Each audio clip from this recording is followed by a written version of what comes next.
Hello, witches. This is Dawn Black from the Witchipedia, and this is the Witchipedia podcast.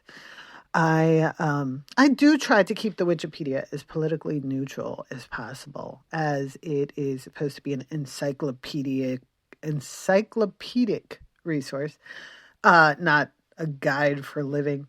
But this Earth Day, I feel it is important to comment on what I see as an important responsibility of witches that seems to have been getting lost in the witchcraft as an aesthetic idea that has been on the rise for the past decade at least.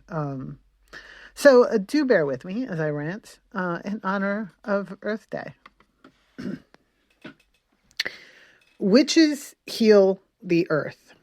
I have seen this on t-shirts and bumper stickers and memes for as long as there's been an internet, I suppose. And I've heard many people say that witchcraft is an earth-based spirituality. Many books say so. So it must be true. But I feel like that can be debated. Many witches observe a liturgical calendar that is based on the seasons. These seasons may or may not match up with the seasons they actually experience in their own neighborhood. But even that calendar is based on agricultural traditions. They're more about feeding humans than honoring the earth. But perhaps that's what we mean when we say honoring the earth, is acknowledging that our very lives, everything we eat, drink, breathe, everything that gives us comfort comes from the earth. And celebrating and giving thanks for that.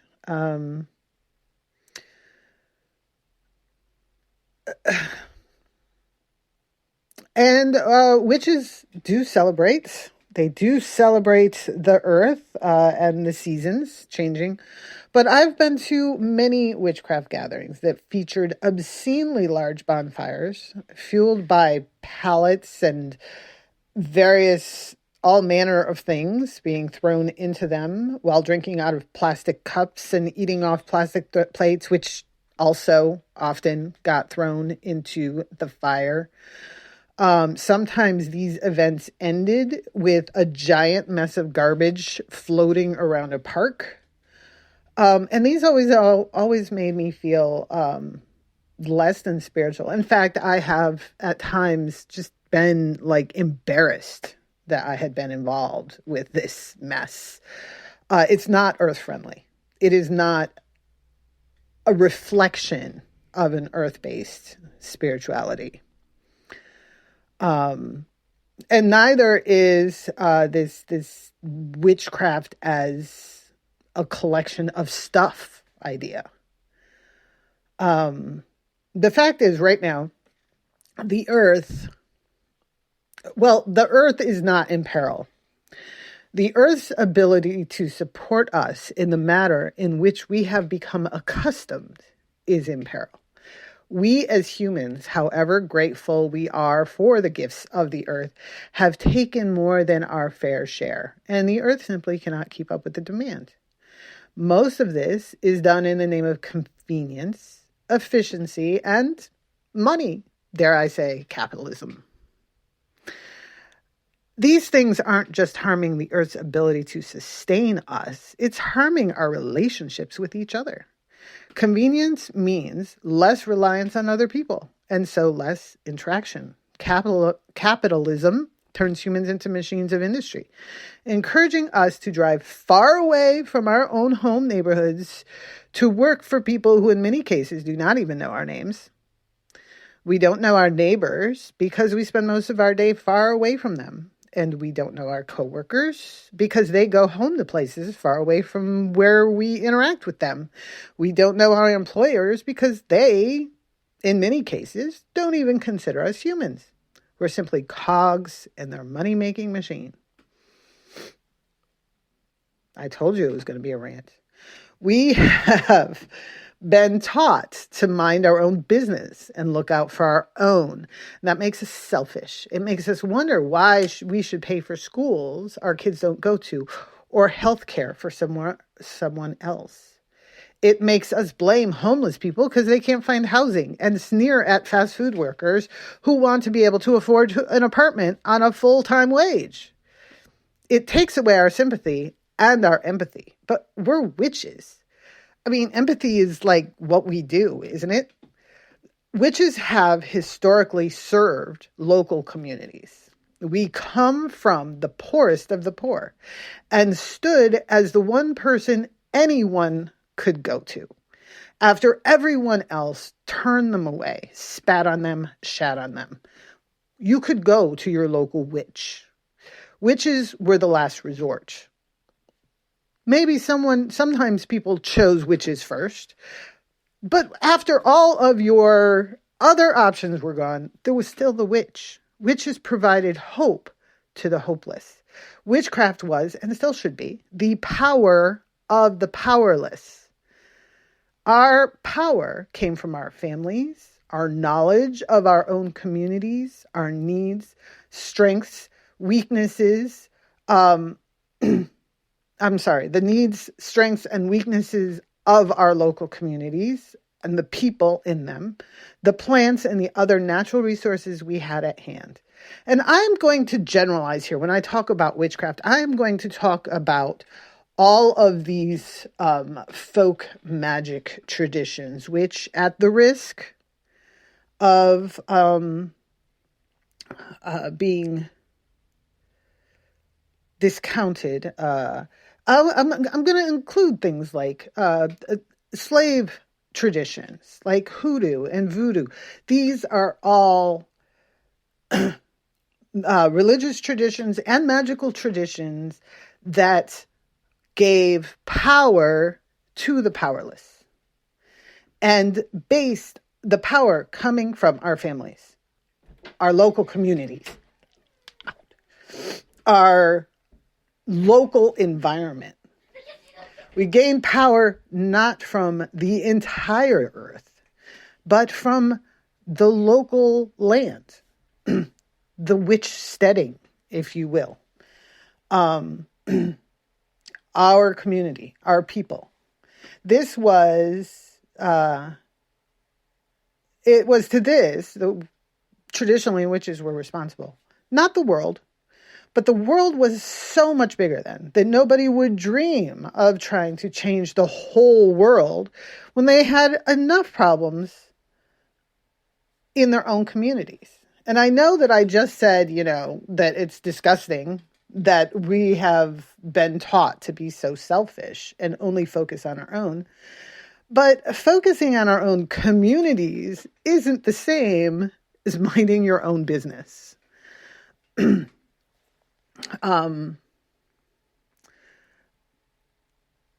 There is a lot going on with the earth right now. There always is. It's the earth. It's huge. It's the biggest thing we know as people.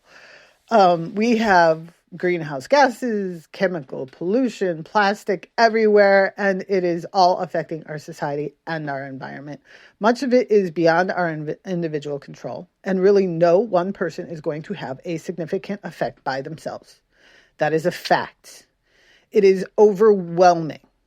But what if all witches decide that as witches, it was our duty to heal the earth, to give voice to the voiceless, and stand up for the powerless? There are a lot of witches out there. Some of us are in positions where we can make a large and significant impact using our voices, our influence, our money.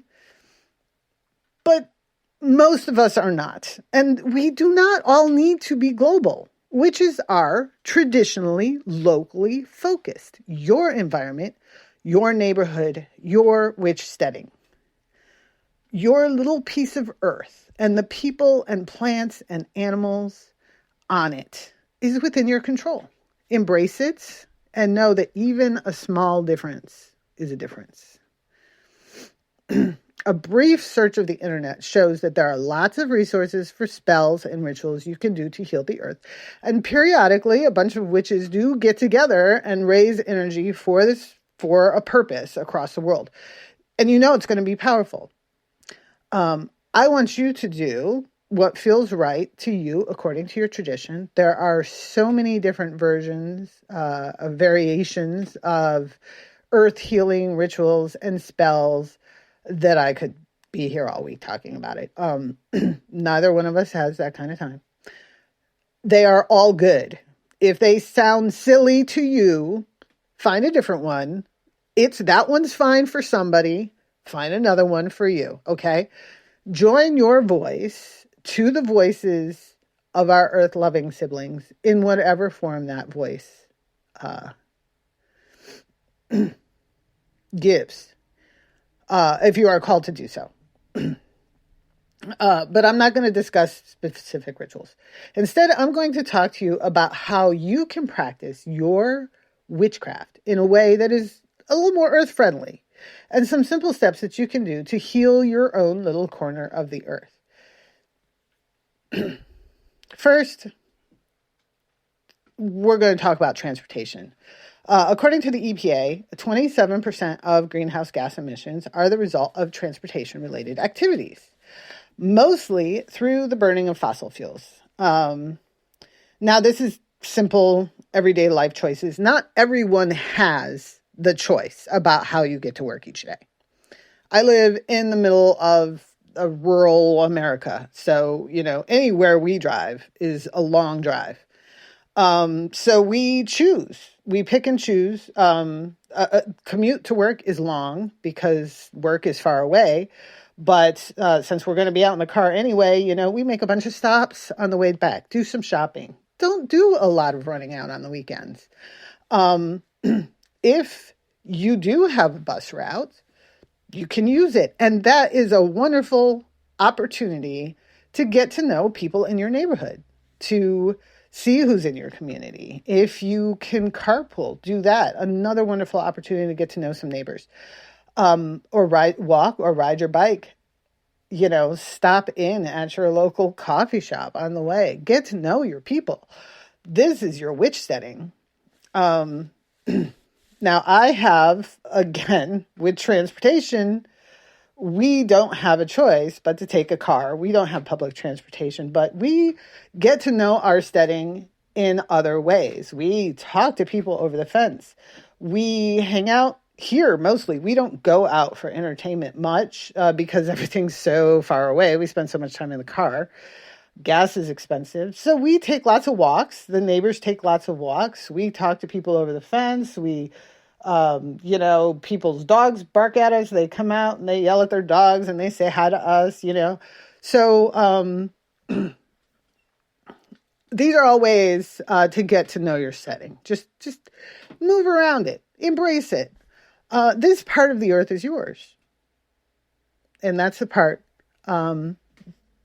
that you can feel responsible for. You cannot feel responsible for the whole planet. Be kind and friendly and generous to the people that you meet, and they will probably respond in kind. Put out the energy that you want to get back, even if you're in the Bible Belt. I mean, if it doesn't work with some people, then put that energy elsewhere. Don't waste your time, but don't discount people without trying first. I want you to embrace that local environment. There are school activities. Yes, there are church activities. Go ahead. It's all right. You'll probably have the most fun with your local parks and recreation organizations. I do. Ours has full moon hikes and marshmallow roasts in the summer, bird identification and mushroom walks, as well as activities for the kids that go throughout the year. They celebrate the changes of the season when they happen. They do tadpoles, ephemeral flowers, snowflakes, turning leaves, all kinds of cool stuff. There are volunteer opportunities that allow you to help strengthen the local ecosystem, bug count days, invasive species pulls, park cleanup days. There are local activities. All these activities, they are social. These can be social activities, the volunteering, all of it. They put you in touch with your neighbors. You can put out a call on your local witchy boards to get other witches and pagans to gather and join these activities, and make them a part of your spiritual practice.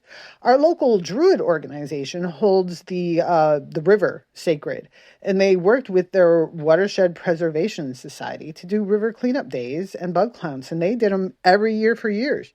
At the appropriate time in the year, according to, what the watershed preservation recommendations. They had other people involved too who weren't part of the Druid organization. And it was a big deal. They made a whole day of it, picnics and all that.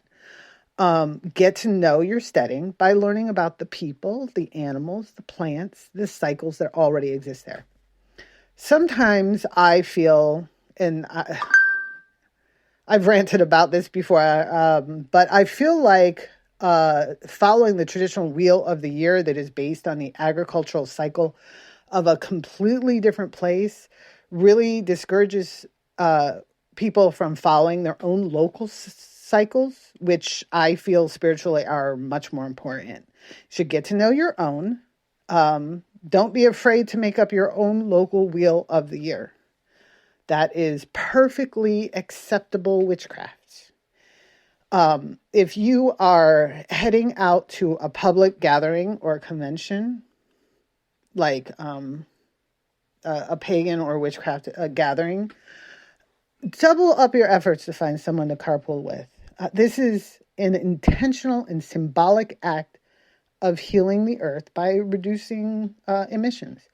And it will allow you to get to know other witches in your community. There are lots of online sources, meetup.com, Facebook, Instagram, private pages that will let you connect with other local witches. You can also check out your local witch stores, of course. They often will maintain bulletin boards and calendars. There may even be a newsletter you can pick up there. So, look around, connect, form your community, and care about each other. I know that it is not exactly wise to go on a road trip with someone you don't know, so start looking now. If you're going to Pagan Spirit Gathering in June, or the Witches' Ball in October, or Convocation in February, you can start vetting travel companions right now. Pool your resources, save fuel, and travel snacks, Also, if you're going to a public gathering, consider bringing your own drinking vessel, dishes, and software. This way, the host doesn't have to provide them. It'll save them money, and it reduces waste at the end. When the host is providing for hundreds, plastic is often seen as the only practical solution, and plastic is problematic. Producing it is gross. Disposing of it is gross. And a lot of these plastic things are used one time and then thrown away, which is just mind-boggling. So get yourself a set of dishes. They can be heavy-duty reusable plastic for durability, and lightweight and cheap, if you like. Reusable plastic is not the same as single-use plastic. But for slightly more cost, you can choose metal or wood. These are also durable and even more earth-friendly. I've also seen some that were made of like wheat grass. I don't know. Check it out. Look it up. You may wish to go all out and splurge on something that makes you feel extra witchy, which is awesome. You can definitely get cool witchy flasks and mugs and water bottles and things, though you may need to do some searching for dinner plates and flatware. But if you go to townsends.us, they have 18th century period dinnerware and flatware. You can find some, they're not witchy, but they are very cool, durable and portable things there. They're kind of like a rustic look, which is my aesthetic. So that's up to you if you're interested in that. They also have a YouTube channel where they try out recipes and stuff from the period, if you're into that sort of thing. And lots of fun ideas for cooking outdoors over fire pits and stuff. Very cool stuff. That's Townsend's, Townsends. Or you could go to a camping supply store or like an Army Navy store and get a mess kit. Those are very handy, portable, and durable. They usually like have everything in one handy little container with a pouch that you can carry around. I still have my great grandfather's mess kit, still in working order. Not very pretty, but functional. So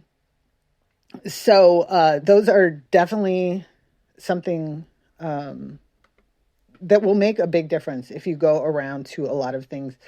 If everyone started carrying their own mess kit, we would have a lot less mess after some of these events. And of course, you can take them to family reunions, barbecues, potlucks, picnics, whatever. Don't feel shy if you're afraid you're the only one who has one. You might start a trend. And I have seen some events locally. You know, the COVID years don't count. We're just extracting those from my memory. But just previous to that, I saw quite a few events locally that did request people bring their own dinnerware.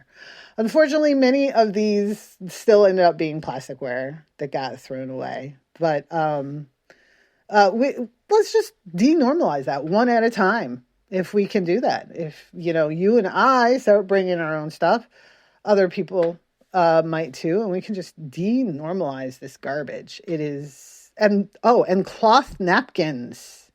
I love cloth napkins. They are the best. I get them in really bright colors. I did try getting white ones once, but that did not work out for me. So I get them in really bright colors, and they are just wonderful and fun. And you can take them with you. I used to stick one in my kid's lunchbox every day. So, and it came back. I didn't lose them.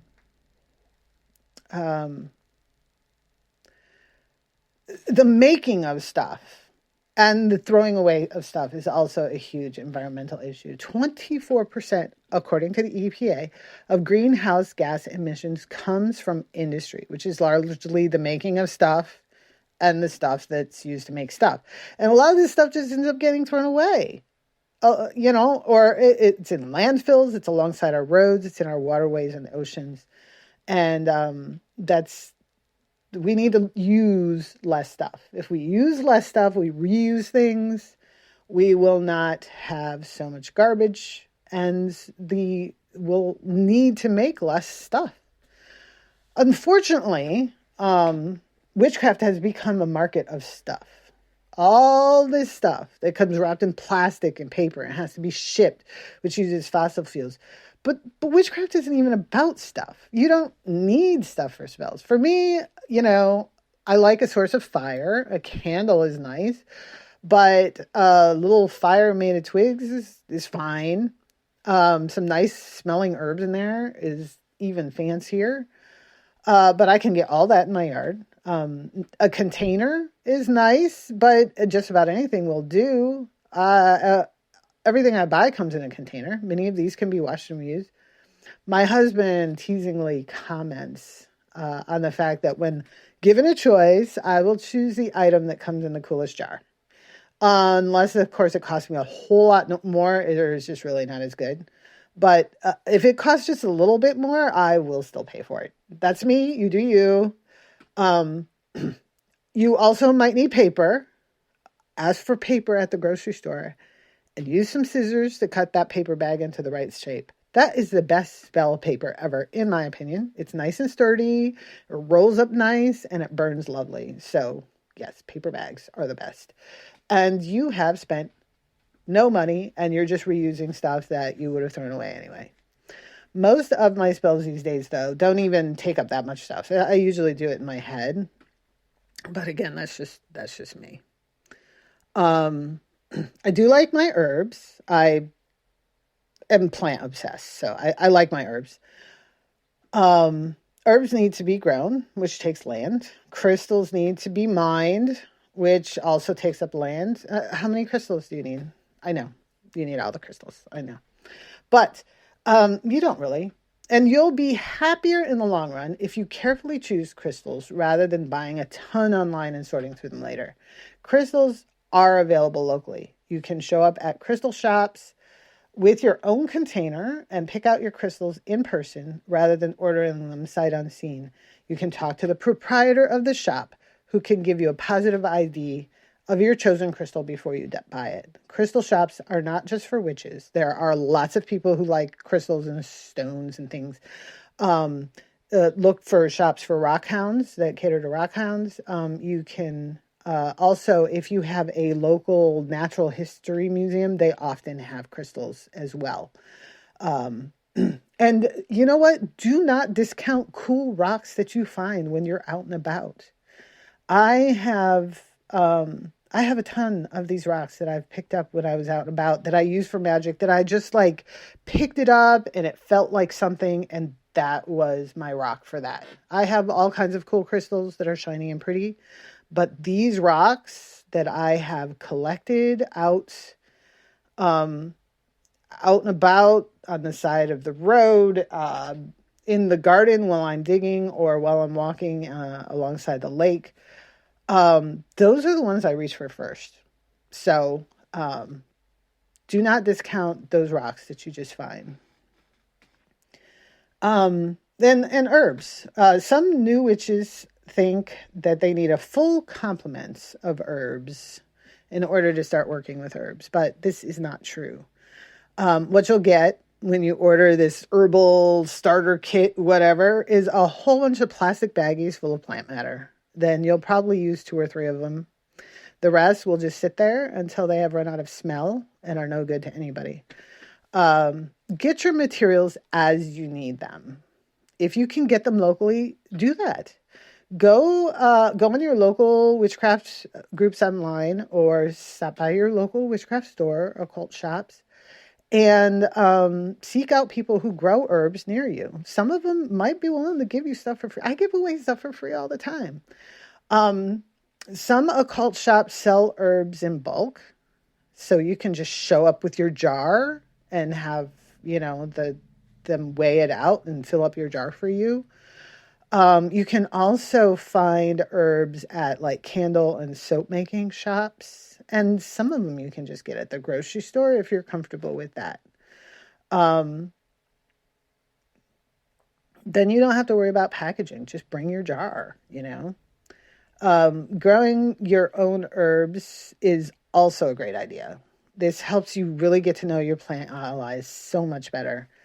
And many of them are perfectly happy to grow on a windowsill. I know it's not possible for everyone, but even if, you just pick your favorite and grow that one, if you can.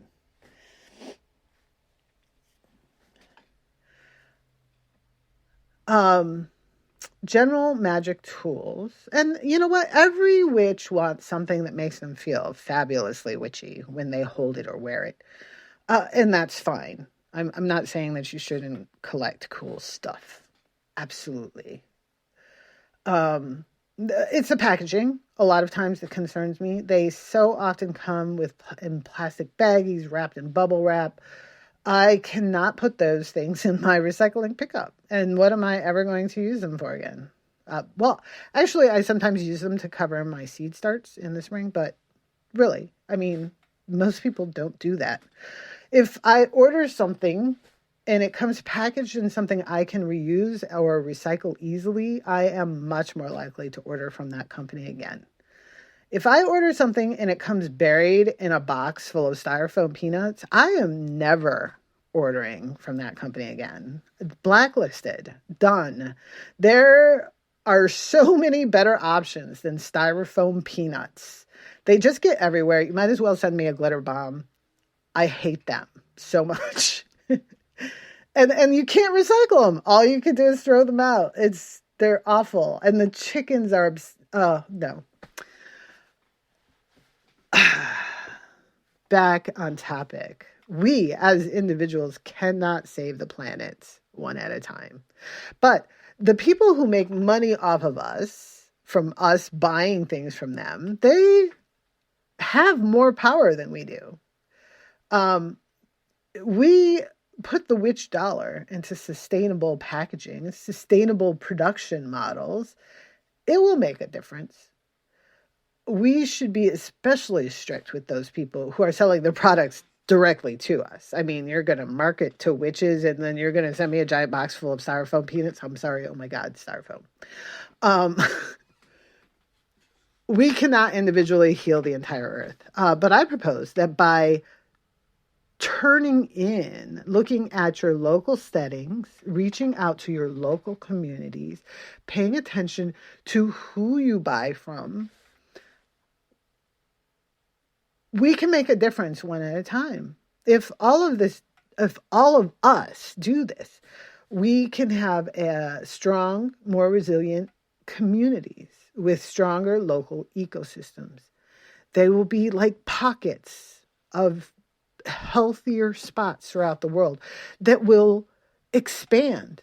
These ecosystems will act as carbon sinks and wildlife reservoirs, however small, but they will add up and eventually they'll link up. We can heal the earth by each focusing on our own little part of it and joining together with those closest to us in our efforts, whether those people are witches or not.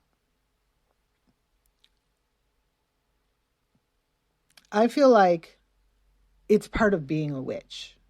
I realize my witchcraft is not your witchcraft, but to me, it is part of being a witch. Being a witch is a lifestyle. It's not, to me, really a religion, but it is a lifestyle. And part of that is walking as softly on the earth as you possibly can and caring for your steading, that bit of earth that belongs to you, that is in your care, and your people, those people that you can reach out and touch.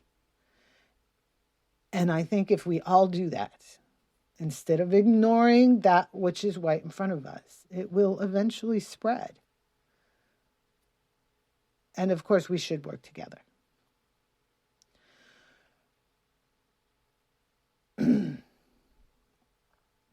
Because we all have our own little bits, but we all need to lean on each other.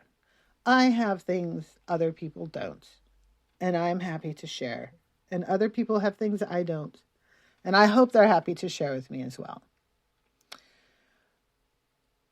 Thank you again for joining me today and sticking with me till the end. I hope you have a beautiful Earth Day, and remember that the whole world is not your responsibility. You can worry about your steading, use the Earth's resource with consideration and intent, and you will be that pebble that starts an avalanche. If you would like to discuss more, please check out my Patreon at patreon.com/dawnblack, and blessings be upon your house.